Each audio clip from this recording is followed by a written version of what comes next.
नईम पंजोता साहब, जिस किस्म का रद्द-ए-अमल इंटरनेशनली आ रहा है, ख़ास तौर पर आपको लगता है कि जो हुकूमत है ये वो तो कह रही है कि हमारा तो ऐसा मौक़िफ़ नहीं है सिविलियंस के मिलिट्री ट्रायल के हवाले से, तो किस किस्म की मुश्किलात आपको लगता है कि आ सकती हैं?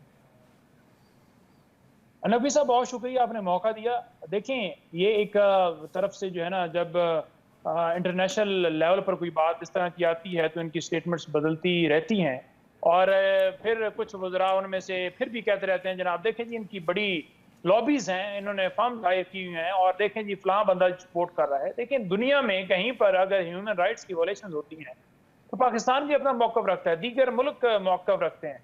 अगर कहीं पर कोई गलत काम हो रहा है इंसानियत के साथ, तो वो आवाज़ उठा सकते हैं, वो बात कर सकते हैं। हम तो बिल्कुल वाज़ेह कहते हैं कि अगर कोई दुनिया का मुल्क ये कहता है कि पाकिस्तान में जमहूरियत की बालादस्ती नहीं हो रही है, इलेक्शन चुराया गया है, लोगों को जेल में बेगुनाह रखा गया है, तो वो बिल्कुल ठीक बात कर रहे हैं। आप इंडिपेंडेंट लोगों से बात करें, आप इंडिपेंडेंट इदारों से मुआयना करवा लें और 8 फरवरी को मुआयना करके लोगों ने बता दिया कि वो किसको दहशतगर्द समझते हैं, किसको मुहिब वतन समझते हैं, किसके साथ वो खड़े हैं, किसको सपोर्ट करते हैं, कौन वो समझते हैं कि वो उनके मुल्क के लिए बेहतर है।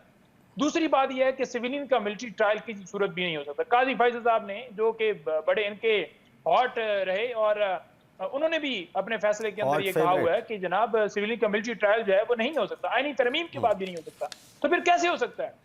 आप एपीएस वाकये को लेकर कि जिन्होंने आकर गोलियां चलाई थी निहत्थे लोगों के ऊपर और वो दहशतगर्द थे, तो आप उस वक्त भी आपको आईनी तरमीम करनी पड़ी थी और जाकर सिविलियन का मिलिट्री ट्रायल हुआ था और वो दहशतगर्द थे, वो मुल्क के मुखालिफ थे।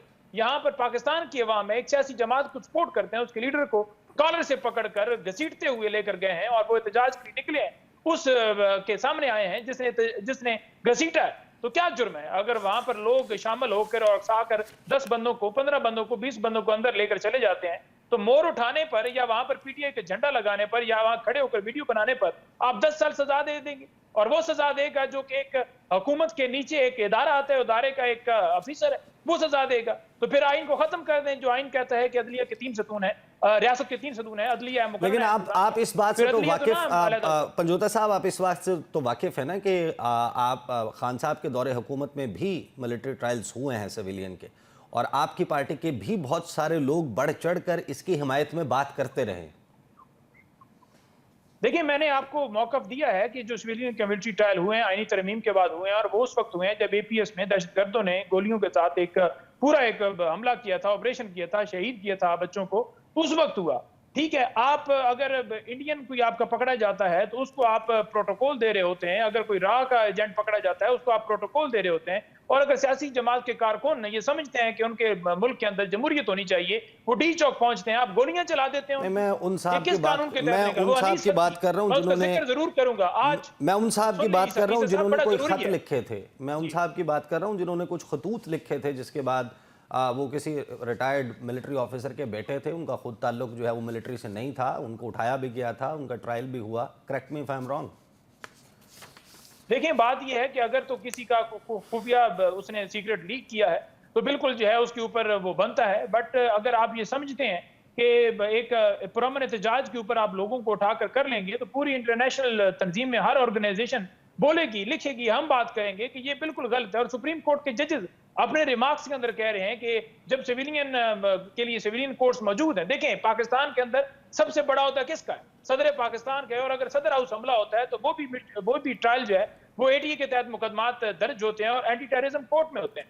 और ये मुकदमात लेकिन इमरान खान पंजोता साहब के साहब, खिलाफ भी पहले दर्ज हैं, जो कि उन्होंने अपने हाथ। देयर जी। वाज अ पॉइंट जहां पर एहतजाज टर्न्ड वायलेंट, पुरअमन नहीं रहा था। उस पर आपकी जमात का मौक़िफ़ कुछ और है। आपकी जमात ये कहती है कि वो हमने नहीं किया था, वो किसी और ने किया था, लेकिन वायलेंस टुक प्लेस, इस बात से कोई इनकार नहीं कर सकता। तो मैं देखिए, आप मैंने जी। इस नकवी साहब यही गुजारिश की है ना कि उस वक्त अगर सदर हाउस के ऊपर जो है वो लोग घुसे थे, चढ़े थे, तो वो मुकदमात भी एटीए के तहत दर्ज हुए, वहां पर फौजी अदालतों में ट्रायल नहीं हुए। आज भी अगर इमरान खान साहब के ऊपर वो मुकदमात हैं तो जारी हैं। सही, इमरान खान ने मैं अपने आता हूँ दौरे आपके पास हुकूमत अब। के अंदर उन मुकदमात में क्लीन चिट नहीं ली। पंजोता साहब, मज़ाकरात में इमरान खान साहब की रिहाई एजेंडा आइटम नंबर क्या है आपके लिए? 1। इसके बगैर मज़ाकरात का कामयाबी नहीं हो सकती। देखिए, आप अगर देखें तो ये पूरी कौम जो है इमरान खान के साथ खड़ी है। वो चाहती है कि एक इमरान खान ही वाहिद है जो मुल्क को बचा सकता है, जो आज पाबंदियाँ हैं, जो आज कानून की बालादस्ती नहीं हो रही, आइन को डिरेल किया गया है, जो आज अदलिया को कंप्रोमाइज़ किया गया है, आज जो ओवरसीज़ पाकिस्तानी है वो पाकिस्तान में वोट नहीं कास्ट कर सकते। पूरी दुनिया में जो सूरत हाल इस वक्त जा चुकी है पाकिस्तान के हवाले से, वो सिर्फ इमरान खान की सूरत में वो समझते हैं। और ये उन्होंने फैसला 8 फरवरी को सुनाया है। और उन्होंने 8 फरवरी को जो फैसला सुनाया वो यही सुनाया है कि वो 8 फरवरी को उन्होंने वोट देकर इमरान खान को बाहर लाने के लिए उन्होंने वोट दिया। उन्होंने कोई नवाज शरीफ के लिए वोट नहीं दिया, या शहबाज के लिए नहीं दिया, या इनको बिठाने के लिए नहीं दिया। उन्होंने वोट ही पीटीआई को इस वजह से दिया है क्योंकि लोग, पाकिस्तान की आवाम समझती है कि इमरान खान बाहर आए। सबको पता है कि झूठे केसेस हैं, अलकादर बना लो, साइफर बनाया खत्म हो गया, इद्दत बनाया खत्म हो गया, 34 साल सजाएं दी गई, क्या टिक पाई हैं? क्योंकि कोई केस जेन्युइन है ही नहीं। आप 1000 केस बना देना या प्लान बनाकर बैठे रहें कि हमने इतने रखना है और उसको सजाए। देखिए इमरान खान किसी आपकी ना अदालत से कि वो सजा सुनाएगी या वो ये करेगी या केस बनाएगी, या जो मर्जी कर। हमारा 1 पॉइंट ही एजेंडा है और वो ये है कि इमरान खान और इमरान खान के साथ साथ तमाम वर्कर की रिहाई, और साथ हम मुतालबा करें कि जुडिशल कमीशन बनाया जाए 26 पे और 9 मई के ऊपर। देखें जी, बात यह है कि सिविलियन का मैंने पहले भी गुजारिश की कि मिलिट्री ट्रायल जो है वो नहीं हो सकता, क्योंकि एक पुरअमन एहतजाज जो है हर एक का हक है, और आप उनको डालकर एक बंद कमरे के अंदर जहाँ पर ना उन्हें फेयर अपॉर्चुनिटी है, ना उनको दिफा का मौका है, ना उनको वकील करने का मौका है, ना वहाँ पर मीडिया की एक्सेस है, एक बंद कमरे के अंदर 2 दिन के अंदर कार्रवाई करके जिसको लीगल नॉलेज भी नहीं है। और इससे अगर बुनियादी तौर पर आप देखें तो किसी भी इदारे के पास अदालती जुरिस्डिक्शन नहीं है, चाहे इलेक्शन कमीशन हो, चाहे कोई डॉक्टर्स एसोसिएशन हो या पुलिस हो। अब पुलिस ही बैठ के अदालत लगा ले, या डॉक्टर्स लगा लें, या इंजीनियर्स लगा लें, या कोई भी लगा लें। तो ये मिसाल तो इस तरह की है, जब एक आपका निज़ाम मौजूद है, आपका आइन मौजूद है, आपके इंटरनेशनल कन्वेंशन हैं, ट्रीटीज हैं, आपने साइन किए हुए हैं, हर चीज़ मौजूद है, तो फिर आप किस तरह से एक बंदे को उठाकर सिर्फ ये कि आपके मुखालिफ हैं या आप उनको समझते हैं कि ये जमात जो है वो पसंद नहीं आ रही आपको, तो उठाकर आप उसका ट्रायल कर देंगे? नहीं, ऐसा नहीं होता। दूसरी बात यह है कि अब जो सजाएं दी गई हैं उनके लिए डेफिनेटली एक आपके पास फॉरम जो है वो मौजूद है कि वो हाई कोर्ट में ही जाएंगी। अगर वहां पर कोर्ट मार्शल होता है तो तब भी हाई कोर्ट में आते हैं, तो इसमें कोई दो राय नहीं है। तीसरी बात यह है कि जो सुप्रीम कोर्ट है, सुप्रीम कोर्ट के अंदर क्योंकि इस मामले को अभी जो है वो इल्तवा है और इसके अंदर फैसला जो है वो अभी नहीं आया, तो उन्होंने एक मशरूत तरीके से कहा था कि मेन फैसले से इसको मशरूत करके डिसाइड किया जाए, ताकि जो लोग इस वक्त हिरासत में हैं वो जो उनको रहा करना है वो छूट जाए, जिसको सजा होनी है उसको सजा मिल जाए, और जिसको जो है वो आगे अपील में जाना है वो चला जाए। 1.5 साल से बगैर किसी कानूनी जवाज के उनको फिजिकल रिमांड भी नहीं था, बल्कि पता नहीं क्या था, और उनको 1.5 साल से अपनी हिरासत में रखा हुआ है। जब आप 24 आवर्स के अंदर आप मुतलका कोर्ट में, जो कि आपका आईन पाकिस्तान कहता है, आप नहीं पेश करते तो उसको समझा जाएगा कि आपने उसको अगवा किया हुआ है, हिब्स बिजा में रखा हुआ है। तो 1.5 साल से ये हिब्स बिजा में थे, अगवा थे, क्योंकि कोई इनको किसी अदालत के अंदर पेश नहीं किया गया। तो सुप्रीम कोर्ट को अब चाहिए कि इसके ऊपर फौरन जो है वो फैसला दे, और फैसला देकर आवाम को इंसाफ फराहम किया जाए।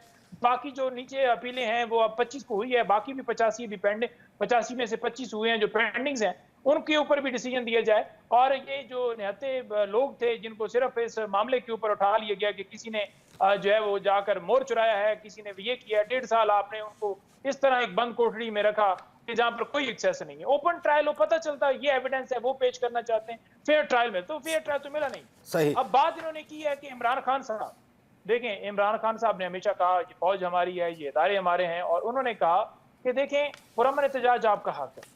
अब ये एक ट्रैप था। उससे पहले अगर देखें इमरान खान साहब की गैर आईनी तरीके से हुकूमत हटाएगी, फिर एक हमला किया गया, उस हमले में भी अल्लाह ताला ने इमरान खान साहब की जान बचा ली। तो वो देख रहे थे कि किसी सूरत ये खत्म नहीं हो पा रहा, किसी सूरत ये डाउन नहीं हो पा रहा है, इनका मोराल बढ़ रहा है, तो क्यों ना कोई ऐसा मामला किया जाए जिसके जरिए हमें जवाब मिल जाए इनके ऊपर क्रैक डाउन करने का, इलेक्शन चुराने का, घरों में छापे मारने का, उठाने का, लोगों से प्रेस टॉक्स करवाने का। अब मुराद रास देख लें, वो उस दिन मौजूद थे और ये उनके बारे में कहा गया कि ये मरकजी मुलजम है। जो ही उन्होंने प्रेस टॉक की वो उनको बरी जिम्मा कर दिया गया। इसी तरीके से अंदलीब अब्बास देख लें, खतीजा शाह, क्योंकि वो बात आप गवाह नहीं बनी तो उनको 10 महीने भुगतनी पड़ी, और अंदलीब अब्बास को छोड़ दिया गया क्योंकि उन्होंने प्रेस टॉक कर दी।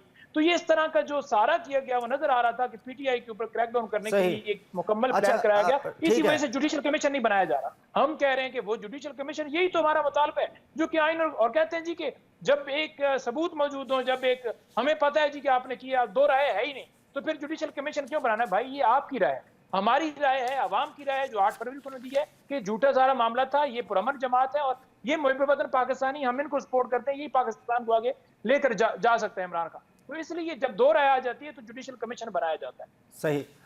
ये मुझे बता दें ज़रा कि बिफोर आई गो टू शजरा साहिबा, ये आपके बैरिस्टर गौहर साहब आज क्यों नहीं पहुँचे? ये इस्तगासा वाला मामला, ये आप लोगों ने तो कहा था कि आपके लिए शायद जीना मरना है ये मामला 26 नवंबर, और उस सीरियस केस के ऊपर वक्त पर ना पहुँचना, 8 फरवरी का इलेक्शन, पूरा साल आप उसके ऊपर बात करते रहे, हमारे प्रोग्राम्स में आप फॉर्म 45 की कॉपियाँ उठा कर आते रहे, ये सारा कुछ एजिटेट करने का जब मौका आया, हामिद खान साहब गायब हो गए। ये एग्जैक्टली ये कौन सी लीगल स्ट्रेटजी? देखिए, बात ये है कि हामिद खान साहब तो जो है वो अपना उनका था, वो बाहर गए हुए थे और बंदा बाहर आ जा सकता है, अगर किसी का 5 दिन का या 3 दिन का या 2 दिन के लिए आता जाता है, उसमें कोई फ़र्क नहीं पड़ता। दूसरी बात ये है कि 6 लोग हमारे फिर भी पाकिस्तान के अंदर ही मौजूद हैं और मुख्तलिफ कोर्ट्स के अंदर वो थे, जैसे कि हमने बताया वो मुज़ाकराती जो आज हमारा था, वो मीटिंग थी, जिसमें अली अमीन जो है वो कुरम के मामले के ऊपर जो है काबीना में मसरूफ थे, सलमान अकरम राजा साहब जो हैं वो एक अदालत में थे और उमर अयूब साहब मुख्तलिफ बेल्स में हाई कोर्ट में मौजूद थे। उन्होंने कल रात को बाकायदा तौर पर ये इंटीमेट किया गया था कि अगर इसको डिले कर लिया जाए, यानी रात में लेकर चले जाएं, ताकि लोग जो हैं उनको वो आ सकें। लेकिन ये कहा गया कि ये गैर रस्मी मीटिंग है और इसमें आप लाजमी जो है वो आइए और इस पर कम से कम हमारी कोई बातचीत या कोई एक स्टार्ट हो।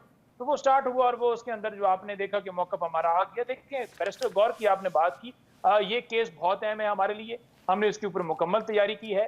1400 सफ़ों की जो एक पूरा डॉक्यूमेंट्स और पूरी अटैचमेंट की हुई है, यूएसबी के अंदर तमाम शुहदा का डाटा जो है, वो शहीद जो है उनके सर्टिफिकेट जो हमें अवेलेबल थे, वो सारा डाटा, हर चीज़, जख्मियों की, वो सारा लगाया गया है। और ये जो दूसरी समात थी, पिछली समात के ऊपर भी गौर साहब पहुंच गए थे। अदरवाइज आप देखें ना कि रात 10-10 बजे तक अदालतें अडयाला जेल के अंदर चलती रहती हैं। तो बैरिस्टर गौर साहब के साथ जो प्लानिंग बनाई गई थी कि आप जो है वो इतने बजे, 9 बजे, यानी आपने पहुंच जाना है, तो वो 9 की जगह पे 9:15 या 9:20 पे पहुंच गया या 30 पे पहुंच गए। तो उसमें मेरा ख्याल में अदालत को देखना चाहिए था कि ये सही, फॉर्म को ठीक है, इंसाफ देने का मामला ठीक है, है, कोई ऐसी अर्जेंसी नहीं थी कि वो डेट एडजर्न कर देते। ठीक है। मैं थोड़ा सा आपके पास इंतजार कर वापस लेते, आता वो हूँ। तो आए हैं, उनकी हाजिरी भी लगी है।